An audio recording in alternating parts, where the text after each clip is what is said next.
Oh, halo, dia Vlogi. Assalamualaikum warahmatullahi wabarakatuh. Selamat pagi semua. Semoga harapannya kalian baik-baik saja seperti biasa ya. Dilancarkan rezekinya dan dekat dengan beberapa keluarga di rumah. Oke, terkait kegiatan hari ini Minggu per 5 Juni. Jadi intinya sih kita masih berkutat dengan kegiatan masih rumahan. Belum sempat keluar-keluar, ini masih merencanakan kegiatan seperti apa. Tapi ada baiknya kita akan sedikit mengulas tentang hal tematik kegiatan ya yang berkaitan dengan kelas luar galaksi itu sendiri. Itu adalah konten yang berisi kegiatan luaran sekaligus memberi kesempatan untuk mengembangkan kegiatan-kegiatan kreativitas tentunya yang di rumah, DIY seperti itu, do it yourself dan sebagainya.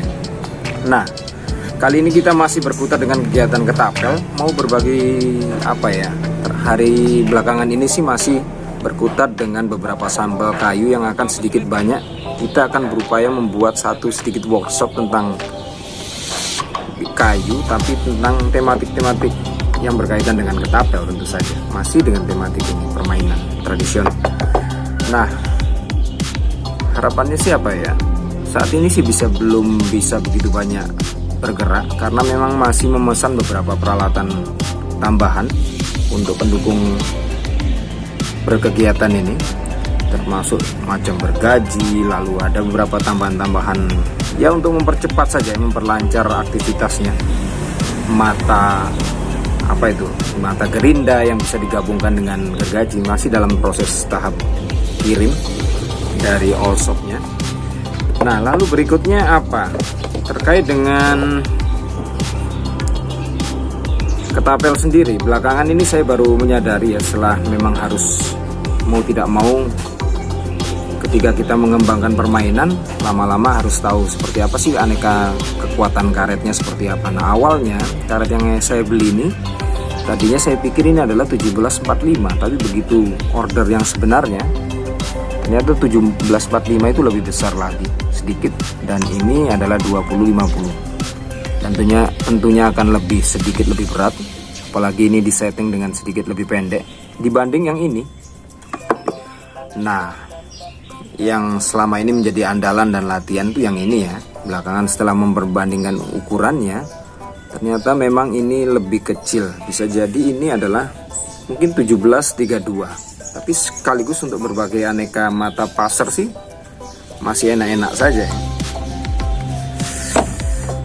Apalagi dengan yang ini, setelah 1745 realnya sudah datang, baru ketahuan, dan lebih larinya tentunya lebih jos ya. Terutama juga hanya menggunakan mata pasar yang berupa tipe jarum karung seperti yang saya ulas dalam konten sebelumnya. Nah, berikut suka duka permainan ketapel terkait dengan reel manualnya ini ya, maupun yang ini sama juga, yang modern maupun yang masih manual tradisional. Sebenarnya ada satu pengalaman yang unik ya, terkait juga dengan karena memang masih memaksimalkan tipe-tipe senar yang ada di rumah. Sejauh ini sih belum memanfaatkan tali PE, senar PE itu belum pernah, karena memang kalau sekedar uji coba yang awal itu PE itu kan terlalu berat ya. Nah, karena memang kadang-kadang masih terburu-buru pada saat melesatkan mata anak pasar ini, ternyata peluangnya yang ini saja, jika dia nancep di bagian air lalu kita nariknya tidak hati-hati, lontarannya bisa kembali gitu ya. Belum lagi dia nanti yang kesangkut di belakang seperti ini, ada kusut di belakang nyangkut di sini. Nah, ini lari kadang-kadang bisa balik, tapi tergantung kecepatannya. Biasanya sih resiko yang ininya dia lepas, anak panahnya hilang seperti itu ya. Kejadian dengan senar-senar kecil ini. Tapi kejadian terakhir yang sempat saya alami adalah pada saat memang kalau kurang hati-hati, ternyata pada saat kita melesatkan anak panah dalam jarak segini. Nah, untuk senar sendiri, sekalipun dia terlontarkan dengan arah yang lurus, tapi karena senarnya nyangkut di belakang sini, nah si anak panah ini memang ujung-ujungnya tetap lari. Nah, tapi yang tidak saya pertimbangkan sebelumnya, kalau posisi terlalu dekat seperti ini, ternyata hentakan senar yang putus ini juga cukup punya peluang apa ya, mencederai ya, meskipun memang ya syukurnya nggak sampai sempat mata, tapi dia seperti kesan cambuk gitu ya di sini hingga meninggalkan bekas di sekitar pipi. Nah kurang lebih itu yang harus diwaspadai ya. Meskipun senar biasa, kalau dia nggak hati-hati juga nyangkut, panahnya sih nggak akan kembali mental ke kita, dia akan lepas. Nah tapi lecutan dari senar kecil ini yang akan berpeluang menyakiti kita ya. Jadi sebaiknya hati-hati di situ. Nah apalagi terkait dengan yang beberapa kali kita pakai. Nah kalau mata pasar ini juga nyangkut di kejadian di kabel karet pelontarnya juga masih aja ada beberapa kejadian karena mungkin dia terpelintir dalam posisi seperti ini, nggak lurus gitu ya. Nah itu masih juga ada kejadian karena mungkin ini juga terlalu relatif panjang kabel karetnya, jadi kita akan coba lebih pendek.